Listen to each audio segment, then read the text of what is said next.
नमस्कार। आज हम ओमेगा 3 फैटी एसिड और दिल की सेहत इनके कनेक्शन पर थोड़ी गहराई से बात करने वाले हैं।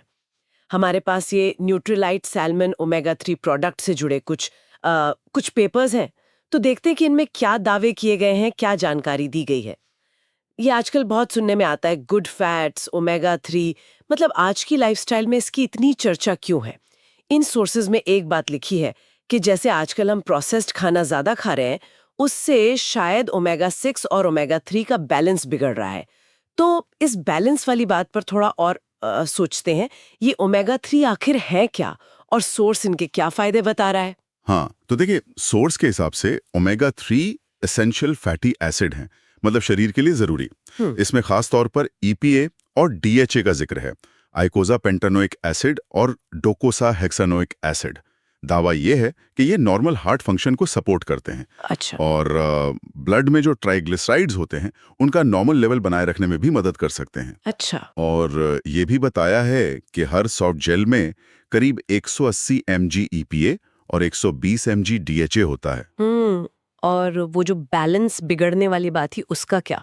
बिल्कुल, सोर्स का एक मेन पॉइंट यही है कि ओमेगा 3 इस बिगड़े हुए बैलेंस को ठीक करने में मददगार हो सकता है। मतलब ये ऐसे न्यूट्रिएंट्स हैं जो शायद आजकल की डाइट की कुछ कमियों को पूरा कर सकते हैं, खास तौर पर जब दिल की सेहत की बात आती है। कुछ कुछ इशारा इस तरफ भी है कि ये शायद एचडीएल यानी अच्छे कोलेस्ट्रॉल को भी ठीक रखने में कुछ रोल निभाते हों। ओके। तो अब आते हैं इस खास प्रोडक्ट पर, न्यूट्रलाइज्ड सैल्मन ओमेगा 3 सोर्स। इसके बारे में क्या कहता है?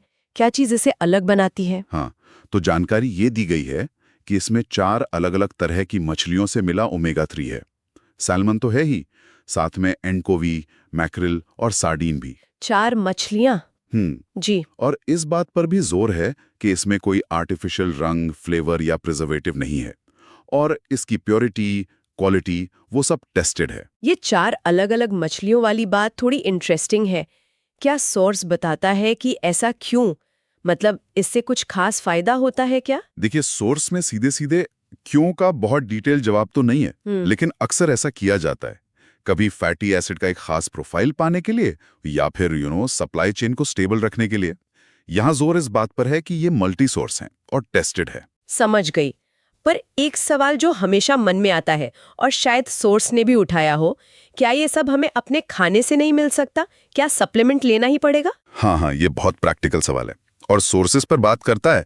वो मानते हैं कि फैटी फिश जैसे सैल्मन वगैरह ओमेगा 3 का बेस्ट सोर्स हैं, इसमें कोई शक नहीं। हाँ। लेकिन सोर्स ये भी कहता है कि भाई, जो लोग हफ्ते में कई बार ऐसी मछली नहीं खा पाते हैं या नहीं खाना चाहते हैं, उनके लिए सप्लीमेंट लेना एक, कह सकते हैं, सुविधाजनक और रेगुलर तरीका हो सकता है ओमेगा 3 पाने का। तो ये डाइट वर्सेस सप्लीमेंट की सहूलियत वाली बात हो गई। बिल्कुल, डाइट हमेशा पहली चॉइस होनी चाहिए, पर जहां वो पूरी ना हो पाए वहां सप्लीमेंट एक विकल्प है। ठीक है। और सेफ्टी के बारे में क्या? मतलब क्या ये सबके लिए ठीक है? और रिजल्ट्स, असर दिखने में कितना टाइम लगता है? सोर्स कहता है कि जो डोज बताई गई है उस हिसाब से लेने पर ये ज्यादातर अडल्ट्स के लिए सेफ माने जाते हैं।